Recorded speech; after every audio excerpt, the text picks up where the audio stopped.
my second year, man, I ain't had no whip like that. I had to go to the club and let folks know. You know, I was single. Listen, I was single at the time. You know, I had the right to go to that strip club. Yeah, I was single at the time too. But that don't mean you have my call. I was like, this dude got my call over there. Got people thinking that's me over there. Cause they know I ain't really. Right. I've never been a guy that hung out or party, anything like that. Even at Savannah State, I was always to myself. I was always, I was about football. Football was the most important thing to me. And this dude come in town, and in 1 week, I had been there for like 4 or 5 years, and in 1 week, they done saw me at a place they had never seen me before. So everybody was like, I was like, oh, that's it. You got to go. You need to get wherever you go in Denver, back to wherever you from. You need to get the hell up out of here. I swear to God, I was going to Atlanta to go have a party with you. I swear to God. I said, this man is this fly with this ride, the way he dressed, everything you did. Because remember that year, my rookie year, I never hung out with you. So I didn't know what you did away from the facility. I had no clue. But I assumed you went out. I assumed you drank. I assumed you did all that stuff. Man, I was there for a week. Man, we went out to dinner, and that was it. We went to Houston. The first night you got there, we went to Houston. Yeah. And that was it. I said, hey, you on your own, bro. Here's the keys. Hey, go and come. Hey, because I'm like, I'm going to be asleep by the time you come back in. No, you were actually, I was coming in, and you were going to work out. I was coming in like 4 in the morning. Shannon was leaving to go work out in the off season. And I said, that's when I knew there's something different about what you do and what other players do. And I said, all right. Well, that was all I knew, because that was the only thing that I knew was hard work. Growing up like we grew up, like my grandfather and grandmother raised my brother, my sister, myself, and raised their own kids, that's all we knew was hard work. And I knew whatever I wanted to accomplish up until that point, I had gotten through hard work. And so I had come so far, and it wasn't just good enough. And that one thing I would tell these guys that got drafted last night, this is not the end of your journey. This is the beginning of it. I mean, if you thought you put all that time in and your mom and dad or grandparents drove you to all those practices and got you all those snacks and stood out there in the rain for this moment, you're sadly mistaken. Yep. This is the beginning. It's just getting started now. So enjoy that moment. Enjoy it. But now is when the work starts. Yeah, I agree with you 1,000%, because that's what I say. I see people who say, the dream came true. I'm like, was your dream to get drafted? Like, I mean, that shouldn't be. That should be part of it.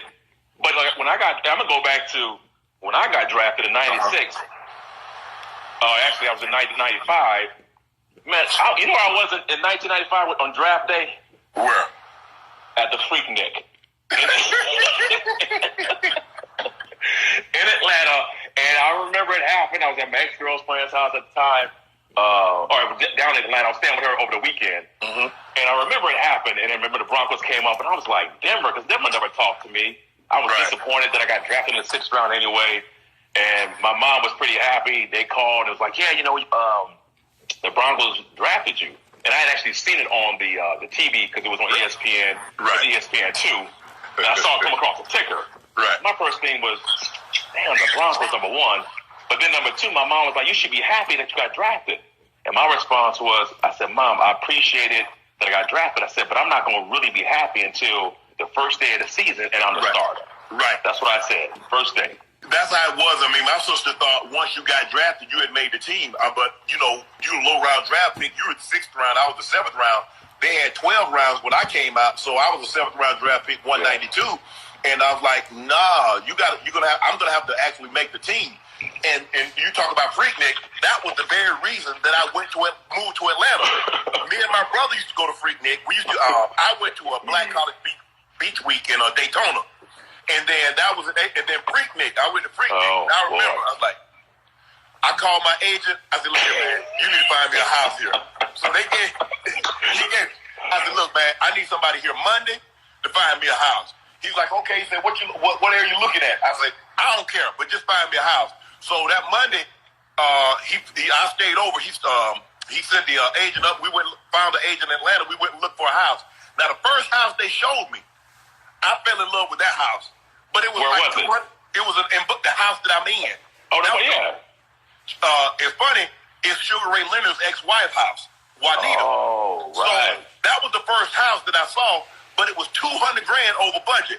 And the agent's like, well, this is really over your budget. Let me find something more in your budget. I'm like, okay, I'm thinking to myself, I don't care what the budget is. This gonna be the house. So we go all out there. We're in Alpharetta. We're in Stone Mountain. We're in Sandy Springs. I said, nah, I want that house. She said, but your agent told me and told me that this is. I said, look here. You call them and you tell them Shannon said he want this such and such house. 30 days later, we closed on the house. And I've been there ever since. But, Titi, check this out. You said that you came to Freaknik and you stayed with your ex. I mean, yeah. I stayed with her during the weekend. Check this out, Titi. In the last 30 years, since night I got drafted, I spent the night with one girl house in 30 years. In 30 years. In 30 years. I had an incident happen. As a matter of fact, I got drafted. I'm coming back, and I didn't want to drive home because I had left my car at the airport. And I didn't want to drive home. And so I remember it's like, do you mind if I come over? I was seeing the girl before, but I was like, hey, it was what it was.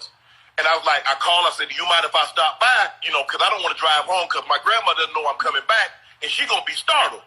So if I come in that, that time in the morning, my grandma going to be, I said, you mind if I stay? She's like, no, I don't mind if you stay.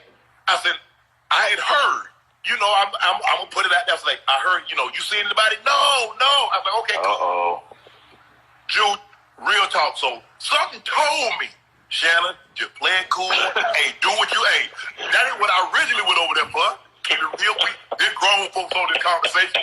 But something told me, I swear, something told me, say, Shannon, keep it close. So all I took my shirt off, but I had my shorts and I had my socks on. And you know how you sleep, but you think you hear people talking. And I'm saying to myself, nah, there ain't nobody. But something just kept going. But I kept hearing, I'm hearing people arguing. And by that time, dude kicked the door in. So now you got to remember that, Joe. I'm about 2 months from my 22nd birthday. So I'm feeling good. I'm prime. 6'2", 227. I'm jacked. I'm ready to say, hey, if we got the Waller, we got the Waller. And, I look at old dude, and I'm getting him. I'm like, oh. I said, ooh. I said, man, check this out, bro. I said, you know who I am. I'm Sharpe. I went to Savannah State. I just got drafted. I didn't want to drive home because I was going to spook my grandma. I said, bro, you see how I'm dressed? It ain't like I got dressed. I've been dressed. He's like, Sharpe, man, I love you. I follow your career in Savannah State. He said, bro, congratulations. Hey, I know you're going to do well at the Broncos. You the baddest end ever come through Savannah. Say, hey, bro, I ain't got no problem with you. I'm just tired of this beeline. I'm saying to myself, I'm tired of the beeline. Hey, so check this out, you. So, I said, bro, I said, let me get my stuff and get up. Because mind you now, my brother had bought me a 300E. I know about it. So I got that thing back then. So, I got my stuff. I dip.